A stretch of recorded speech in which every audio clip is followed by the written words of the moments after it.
Good morning everyone, welcome to my new mini vlog.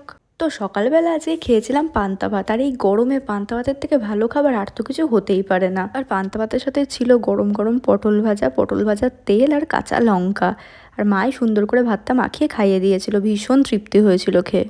আর কিছুক্ষণ পরে রান্নাঘরে গিয়ে দেখলাম মা এখানে সমস্ত রান্না বসিয়েও দিয়েছে। তারপরে জিজ্ঞাসা করে আসলাম যে কী কী রান্না হচ্ছে। আমার মন পছন্দ মতন তেমন কিছুই হচ্ছে না। আর এখানে দুপুরবেলা হয়ে যাওয়ার পর মা খেতে দিয়েও দিয়েছে। তো মাকে আজকে দুপুরবেলা আমি বলেছিলাম যে সমস্ত রকমের সবজি দিয়ে অল্প তেল দিয়ে একটা পাতলা ঝোল করে দিতে।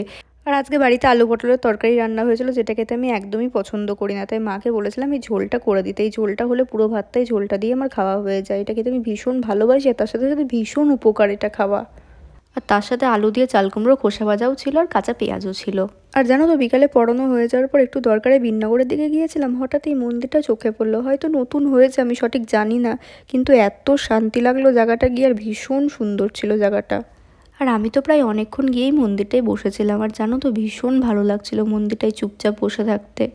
আর তারপরে তো কিছুক্ষণ পরেই বাড়ি চলে আসলাম। আর বাড়ি এসে দেখছি ভাই এনেছে মোগলাই। আর বাড়ি এসে রাত্রেবেলা মোগলাই খেয়েছিলাম। আর আমি মোগলাই খেতে খুব একটা ভালোবাসি না, কিন্তু আজকে অনেক দিন পর খেলাম বলে বেশ ভালোই লাগলো খেতে। তাহলে আজকের ভিডিওটা এখানেই শেষ করলাম। দেখা হবে পরের ভিডিওতে। ভিডিওটা ভালো লেগে থাকলে ভিডিওটাতে লাইক করে চ্যানেলটা সাবস্ক্রাইব করে দিও। সবাইকে বাই।